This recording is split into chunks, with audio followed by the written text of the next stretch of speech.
Hey everyone, it's Davy Mooney coming to you from the University of North Texas, where I run the jazz guitar program, Benedetto artist, Sunnyside Records artist, got my CD, live at National Sawdust, and a few others, like three more on that amazing label. Got my improv book, Personalizing Jazz Vocabulary, and today I want to talk about the tune Girl From Ipanema. So this tune is very popular, and it's kind of iconic, I think, and as a jazz musician, playing social gigs, you get requests for this tune all the time. Maybe why Oscar Peterson recorded it on his album We Get Requests. And musicians, jazz musicians tend to be a little bit contrarian at times, and so there's sort of an undercurrent of, oh man, you gotta play Girl From Ipanema for these people that aren't hip. But to me, this is one of my favorite tunes ever, and I think the bridge of this song is like some of the most beautiful 16 bars of music ever written. So I want to talk about it a little bit and just go through the harmony. So the funny thing is, I learned this tune like many of the tunes I learned, people of my generation. I learned it from the real book, the original illegal real book. You had to pay, it was $35 in cash. People would have it under the counter at the music store. So it was kind of an illicit little thrill that you were getting this information. It's the forbidden book. But it was in F in there. And if you go back and listen to the very famous recording of Joao Gilberto and Gilberto and Stan Getz, it's in D flat. And Oscar Peterson does it in D flat on We Get Requests. And I'm not sure, maybe there's a very famous version in F that I'm not thinking about. But it's one of those things that, like I said, my generation, I learned it from the real book, it was in there in F, and so I kind of learned it in F, and on gigs people tend to play it in F. But so the A section, it's kind of like Take the A Train in a way. The one thing that's interesting about that original recording of Joao Gilberto is he kind of plays this chord, and you can't really tell at the beginning if that's an A flat 6/9 or a D flat, because he often will play I've got a 7-string guitar, so it's kind of strange to see, but he'll also play the bass note, whatever the low note that he's playing, will be on the 6th string. So you get this kind of to a E flat 7, E flat minor, but again he's playing these chords to A flat 7 with his low notes on the 6th string, so it's kind of interesting sound. So in F, that's F major for 2 bars, G9 for 2 bars, G minor to F sharp 7, or maybe F sharp 6, like Joao Gilberto plays, back to F. And that's the A section. Although, people play this tune so much that there's a lot of different variations on the chords and reharmonizations. One that I like a lot is from a live CD I bought of Vinicius de Moraes and Talkin in Argentina, I think, sometime in the 60s. And they actually played in D, which is even more confusing. So I'm gonna do it in F from now on, just because that's kind of the standard key. So, but what they do, just on the first A, they go F, G, 7, G minor, and then they go to, just on the first ending, they go like G minor, C7, A flat major for 2 bars. Back to F. Which is also something I've heard people do on the tune I Remember You, where they go, not the Skid Row song, the jazz standard. Playing it in F, they would go, does a 2-5 to the 4, then it goes 4 minor, back to 1, but some people will go 4 minor to A flat major, and then a 2-5 back to 1. That's kind of fun. So I actually, when I play Ipanema, I try to throw that chord. If I'm on a gig, I'm like, let's play A flat in the first ending, just to kind of mix it up. So then the bridge is really where it's at for me. It's just so beautiful, and it's kind of unpredictable. I don't know exactly where. I'm sure there's a source, some inspiration for the harmonic movement in this bridge. So usually on the original, so you've resolved to, I'm going to do it in the key of F, right? So you've resolved to F. In the original, they go up to like a G flat major 7. Although I remember playing this tune on a gig with James Singleton, great New Orleans bass player, years ago, and we had to play Ipanema for some, I don't know, it was requested or something, as it often happens on a gig. And James was said, hey, for the first chord of the bridge, play E flat minor 9.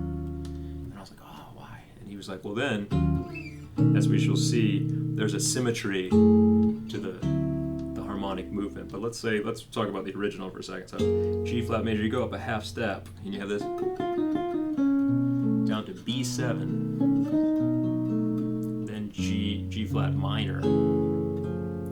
And on these chords, you can kind of make them be sort of melodic minor-ish. You know, again, I'm a product of the 90s, and that I learned a lot of tunes from the real book before I knew that was bad to do.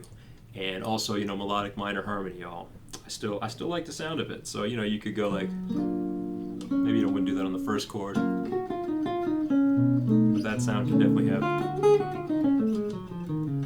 It could be like that B7 could be B Lydian dominant, aka G flat melodic minor. Then you're actually on a G flat minor chord.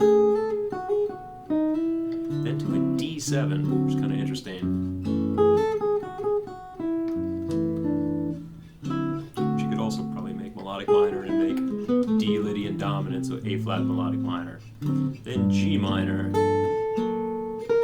to E flat 7. A minor, so 3, 6, 2, 5. Gets you back to, in the key of F, gets you back to F. And then for the last A, there's a lot of variations. I remember I looked for this clip before I made this video and I couldn't find it. I remember watching the movie The Fabulous Baker Boys sometime in the 90s and seeing that on the last A, they kind of do, there's some version of this where they go up. So you could go back to F and just play the same thing you played on the first A, but what they do is like B minor 7 flat 5 to B flat 7 to A minor, I guess A flat augmented. Again, I haven't watched this in years, but that popped into my head. I couldn't find the clip. I guess I'd have to rent the movie or something or buy it. And that would take you to G7.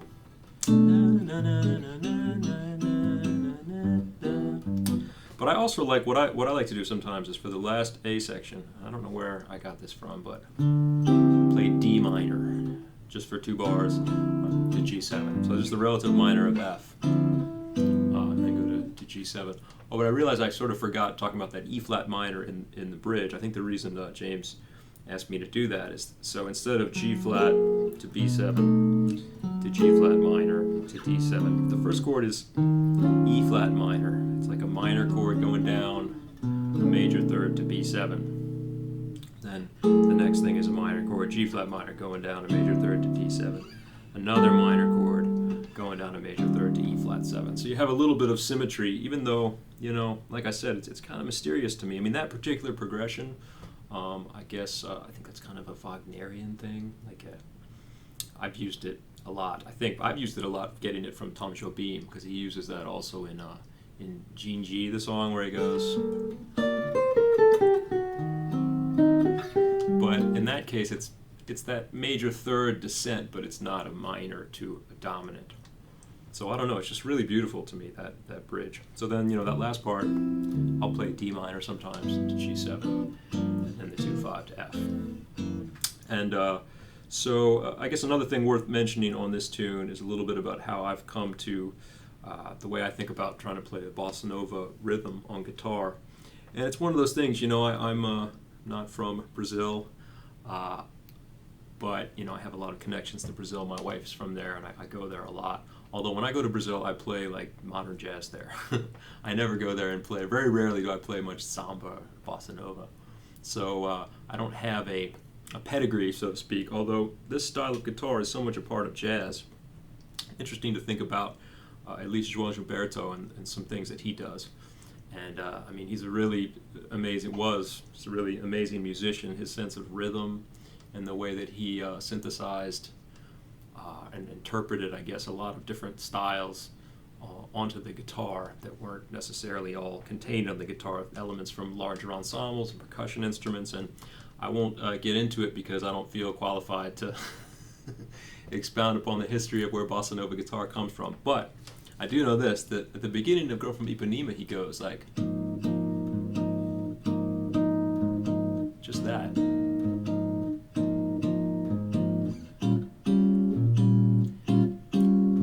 And then he starts to work in some anticipations.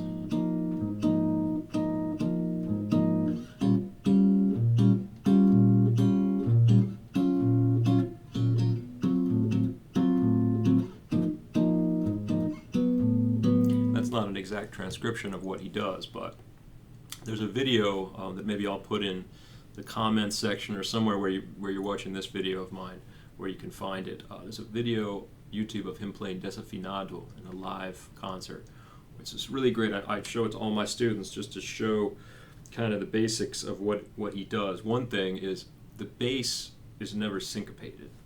So if he's going, you know,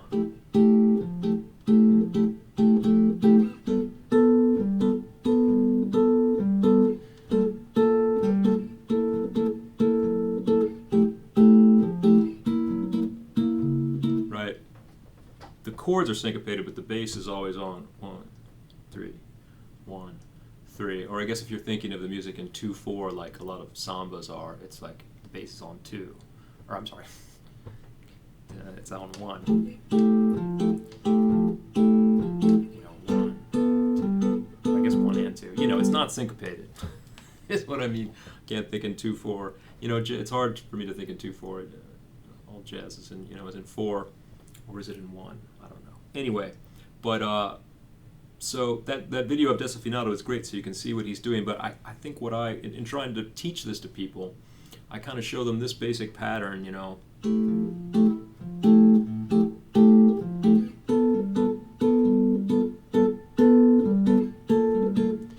Sometimes the next chord is anticipated.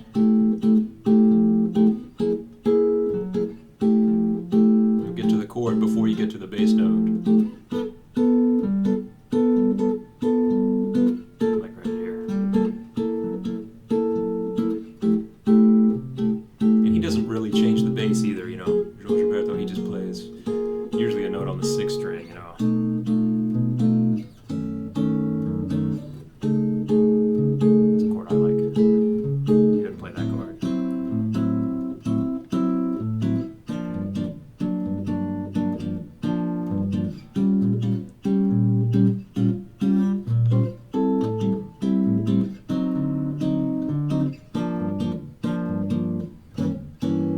So yeah, I mean, and in studying that a little bit and trying to look into it, I think a lot of it is based on like partito alto rhythm.